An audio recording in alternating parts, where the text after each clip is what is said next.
Alright, magandang gabi sa lahat, no? It's 7:06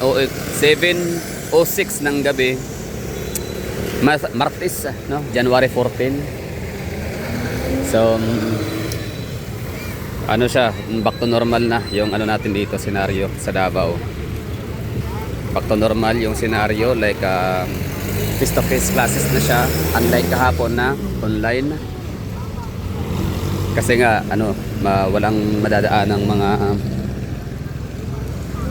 main road sa may downtown area ng Davao City. Kasi nga merong ginaganap na National Rally for Peace ng ating mga kababayang IEC. So ngayon, back to normal na dito. May mga estudyante na, may mga nagtitinda na dito sa may Rojas Night Market. So yun na po yung ano natin, no? Topic for today's video, content natin yan.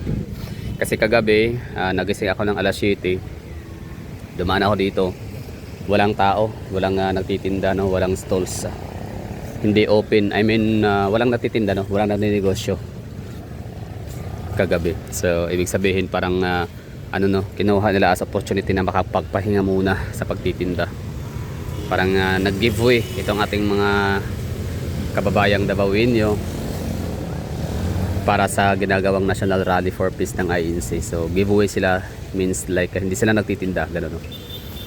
Tsaka siguro inisip nila na walang ano, magkakaroon ng ano, overwhelming, ma-overwhelm yung city natin, lalo na dito kasi parte pa rin to ng downtown. Although hindi man siya full closure or hindi man siya kasama sa road closure itong Rojas Avenue, pero siguro na ina-anticipate lang, no, ng mga taga rito, mga nagtitinda, ng mga vendor, na ganun ang mangyari dito sa ating Rojas Avenue.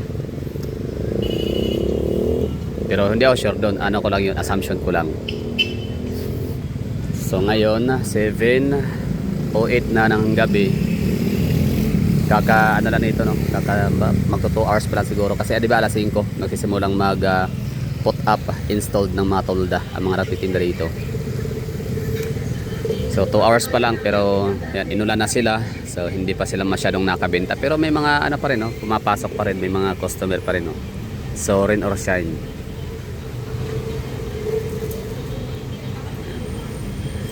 So ito yung normal, ha, normal days ng Davao City, normal scenario, normal scenery.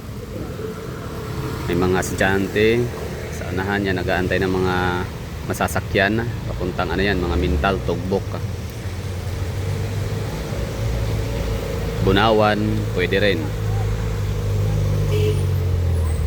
Yung ating mga kasundaluhan, Task Force Davao, on duty na rin sila. I mean, lagi naman silang duty, wala naman silang pahinga kahit holiday. So medyo maulan konti. Ito yung ano namin dito, creek, na nakakatuwa kasi kahit pa sobrang dami ng tao sa area na to dito, di mo talaga makitaan ng mga lumulutang na mga plastic bottles, cellophane, at kung ano na pang mga solid waste material.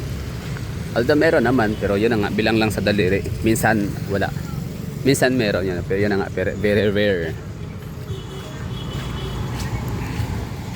So yun lang, na bali after ng ano, ganap kahapon National Rally for Peace, napaka ano, no, napakalaking event. So syempre tatanong yung iba kung ano yung after effect, I mean ano kayong itsura ng ano the next day, no? So ito na yun, the next day after. So ito yung itsura, back to normal, balik sa dating gawi. Pero sa ano talaga, sa pinatutungkulan nung ano National Rally for Peace ng INC, talagang hanggang ngayon ay ano pa sila, no, mayroong after effect. So yun na nga, may unang-una tinanggal na sa House of Appropriations si Saldico. Anyway, so parang politisya, ano tayo dito, political vlogger, pero hindi naman tayo ganun masyado, light lang. So focus lang tayo sa ano, ano tayo, no, steady or stay tuned tayo sa ating ano, wala lang, gala-gala lang, tapos appreciate and review sa mga lugar na mapupuntahan. So ano kaya yung pwede nating puntahan this year? Ano nga, suggest nga kayo dyan Although nakasit na yung ano natin, Iloilo City by February, no, sa CEO Iloilo. At nang maganda ang Iloilo City dati, dahil lalo na ngayon, no, na may ano na sila. Mayroon na silang kalye na nakabaon na yung mga wirings. Pero ano, di pa naman nagkaroon ng di pa talaga nagkaroon ng underground cabling system ang Iloilo City. Yung nanay ko talaga nagkukumahog ng makapuntang Iloilo. So, yun. Lalo na ngayon, mas ma-appreciate niya. Kaso nga lang, sayang hindi niya nakita yung Iloilo City dati. Yung ganda ng dating Iloilo City at ngayon. At masasabi niya maganda na, mas pinaganda pa. So, yun, masasabi ko yun magandang Iloilo City, mas pinaganda pa. So, there's a lot of rooms for improvements, no? Yung akala natin isa malinis na maganda na, hindi natin akalaing may igaganda pa at ililinis pa pala. Anyway, so ito lang, no? Bali, anong nga bang effect nung ginawang rally kahapon? Malawakang rally nationwide. So, yun lang, tinanggal sa pwesto si Saldico. So, si PBBM naman, basta mamaya pwede natin pwede tayong kukuha ng sisilip tayo or mag-attach tayo ng konting mga political views natin mamaya right after sa ganitong vlog, no. So ngayon dito lang tayo muna. Ano lang to, super light lang talaga to na video, super light lang siya na vlog na content, no. Less stress free, di ba? Kung gaano ka kalmado ang lugar natin dito ngayon sa Rojas Avenue sa Maya Night Market dito sa Davao City, ganun lang din yung topic natin. Wala tayong masyadong pag-uusapang mabibigat, no? Heavy topics. So, ano lang tayo dito? Light lang, light. So, tapos na yung peak hour.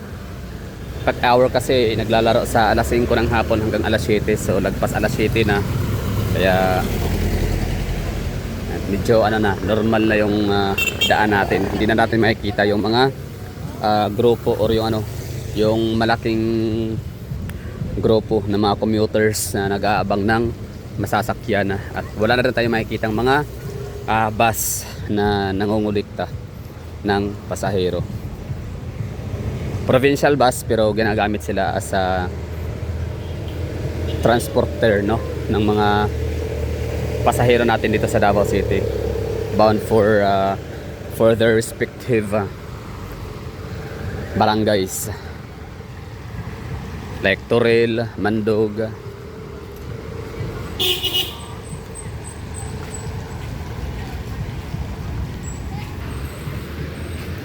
So lalakad lang tayo doon sa unahan na konti sa may Ateneo de Davao University.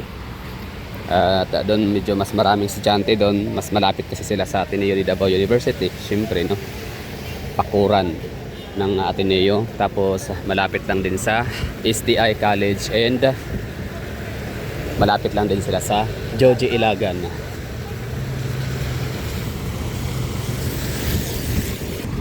Toril. So sa inyong lugar, kumusta dyan kagabi pagkatapos ng rally ng uwian na? Dito kasi sa Davao, wala, di mahulog ang karayom yung mga kalsada. Ang daming mga hindi nakakauwi kagad na mga INC members sa kanilang mga bahay. Pero yung mga na-stranded kagabi sa kalsada dahil nga sa kakulangan ng sasakyan, yun po yung mga attendees ng ating National Rally for Peace na mga INC members na mga taga Davao City lamang. Kasi yung mga taga probinsya may mga kanya-kanya silang sasakyan, like may inuupahan talaga silang mga buses and mga vans.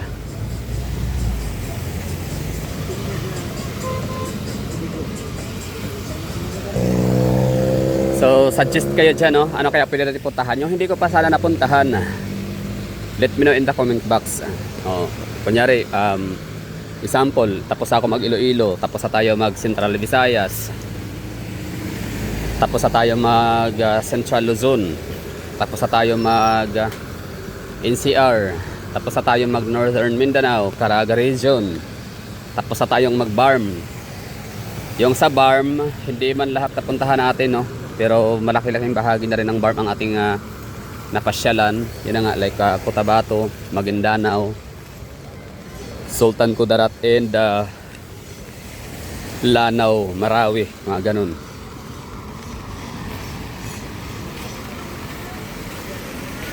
So suggest kayo dyan, no, kung saan tayo pwedeng pumunta at makapag-vlog. So ano lang yan eh, mayroon pa namang mga lugar na mayroong highly urbanized cities na hindi pa talaga natin napasyalan, hindi pa na-vlog. Pero may mga lugar na ako napuntahan na hindi pa also ang vlog, pero napuntahan ko na siya. Pero syempre mas maganda yung latest, no, kisa sa ano lang, iyan ako lang siya, yung sa memories ko lang. Syempre mas bago, mas maganda yung bago, di ba? Yung latest update kumbaga. So napuntahan ko yung Palawan, 3 beses na ako nakapag-Palawan dati.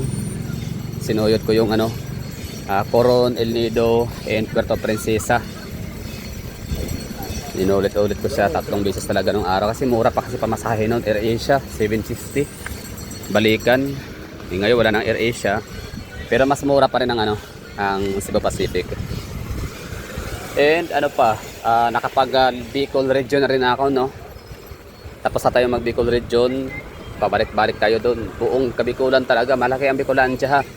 Parang Davao region din sila. Consist of 5 provinces. Yun nga lang, wala silang highly urbanized city. Pero independent component city, isa or dalawa, I think dalawa, no. Legazpi City and Naga City. So hindi man sila highly urbanized city, pero ano sila, independent component city. So it's ano, Camarines Sur, Camsor, Camnorte, Catanduanes Island, Legazpi, Albay, Sorsogon, and Masbate. So yung 5 probinsya na yun ay naikot na ho natin. Kaso nga lang di pa ako yung vlog. May mga videos naman ako, pero syempre isipin natin 2016, 2015. Mga ganong year, hindi pa masyadong magaganda ang mga smartphones, no. Pixelated pa yung camera. Pero pwede pa rin natin magamit. Pero mas maganda yung bago, latest. And nakapag ano rin tayo, Summer Leyte. Pabalik-balik din tayo dyan.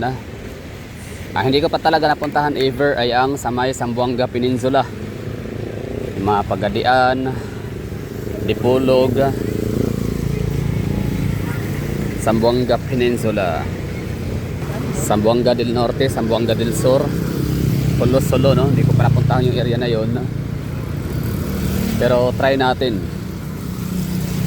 Tapos hindi pa natin napuntahan yung bandang ano, mga Ilocos area, Ilocos region. So paano kaya makapunta doon? Ang layo na kasi noon eh, pero walang problema, ay gala tayo, di ba?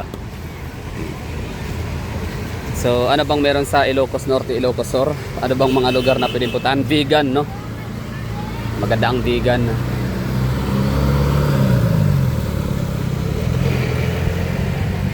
Ito na yan, back to normal na. So dito na area, marami talaga sa dyan dito, mga nag-aabang kasi nga Ateneo de Davao University and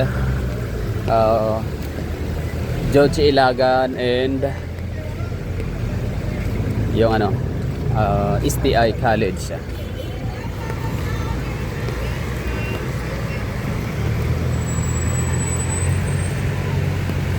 Back to normal scenario dito sa Davao City.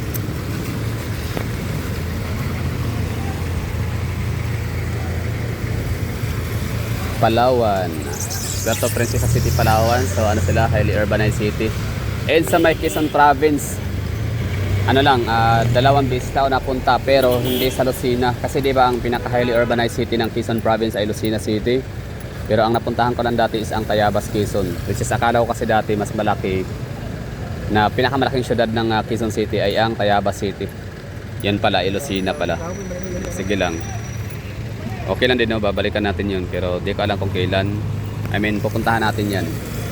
Basta isasama ko yan sa itinerary. Hindi pwedeng hindi, no? Kasi ano yan eh, malapit lang sa Maynila. I mean, hindi siya ganun kalapit, pero at least ba, one ride lang siya. Ibig ko sabihin, pwede mo siyang puntahan from Manila by land, no?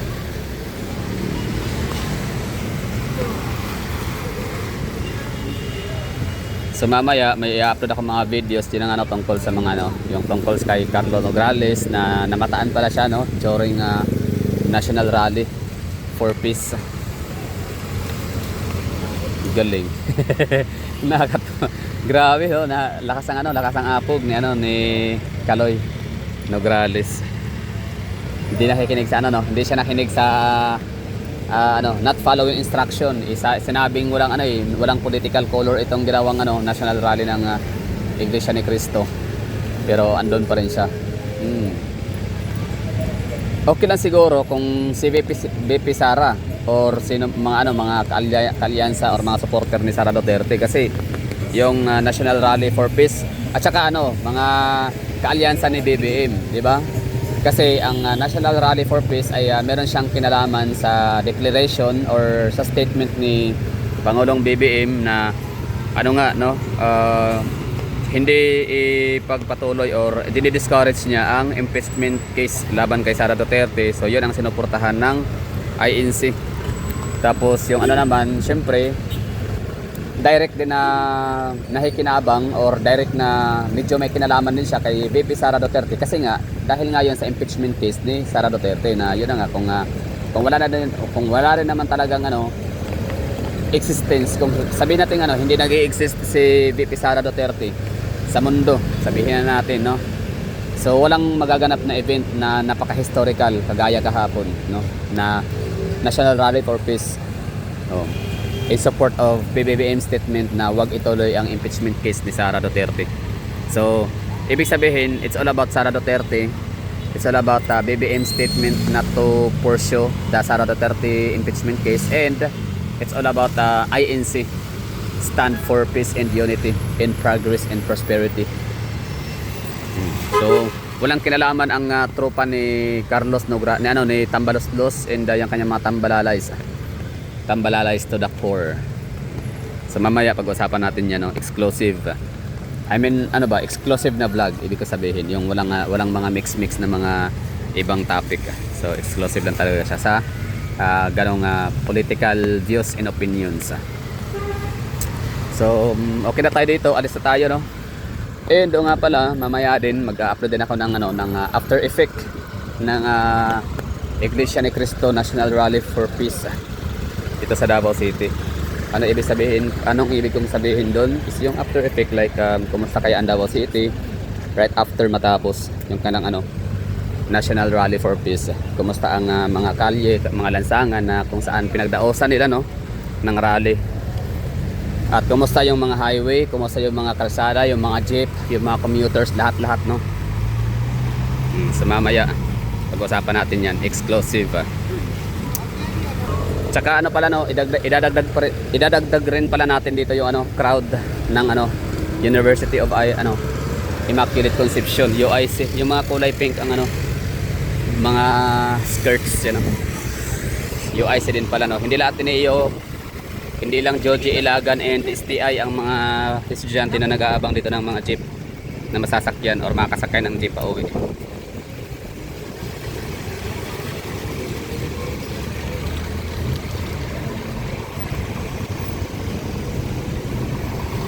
UIC.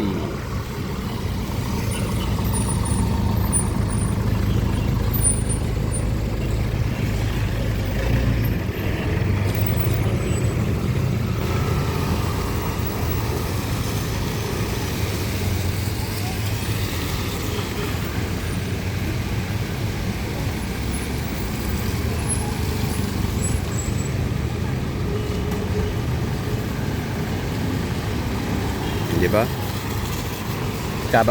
Kabababa lang ng mga pasahero, sasakay ulit, no? So walang hinto, walang tigil ang dito. Mga jeep mga jeep, no, na ang rota ay Rojas Avenue papunta sa kanang mga respective barangays and districts. Unlike sa ibang mga lugar na kailangan pa talagang umantabay, pumila, tumambay ng mga jeep bago mapuno. Pero dito, pagkababa pa lang yan, agawan na ng mga sasakyan.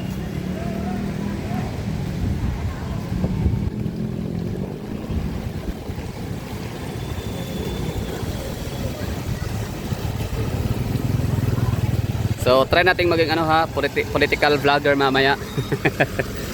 Try natin kung kung kaya ba nating magampanan yung ating pagiging political yung ating political views and opinions mamaya. Tingnan natin. Kasi ano gusto kong mag-react, gusto kong gumawa ng content or reaction video tungkol doon sa ginawang appearance nga ni Kaloy Duterte, Kaloy Nograles, na dapat nga andun mga Duterte dapat pero si Kaloy talaga yung andun present. So sana all na lang talaga kay Kaloy. Lakas ang abog no, like grabe yung yung guts and the audacity.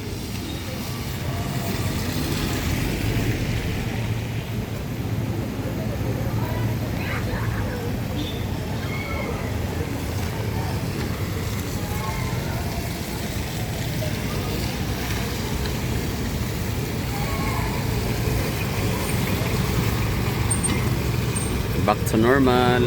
Bunawan. Malayo no? Bunawan. Jeep na yon. Mula rito papuntang Bunawan, naka-jeep ka lang. Tapos traffic, tas maulan.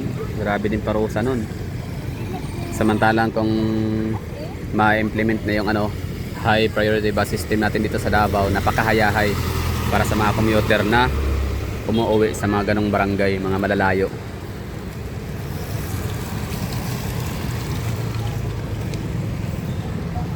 Dami ng pasahero. So dito naman sa harap ng Ateneo ay papuntang mga Buhangin area.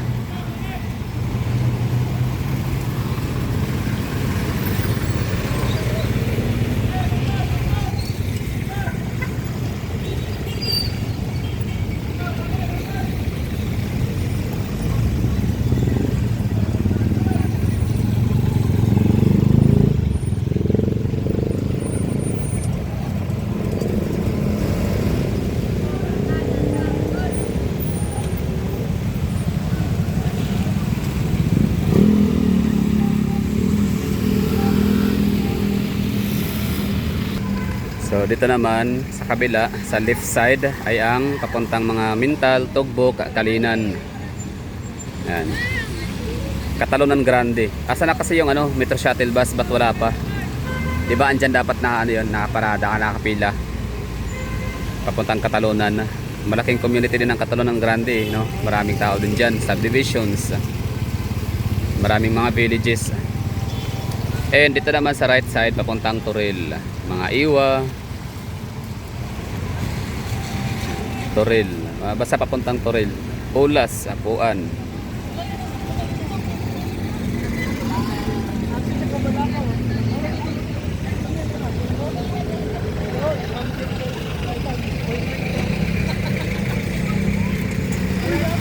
Okay na tayo dito. Maraming thank you sa mga nanonood dyan, no? So mamaya tabayanan, gagawa tayo ng tatry natin na mag political views, political vlogger tayo mamaya. Pero light lang naman, no?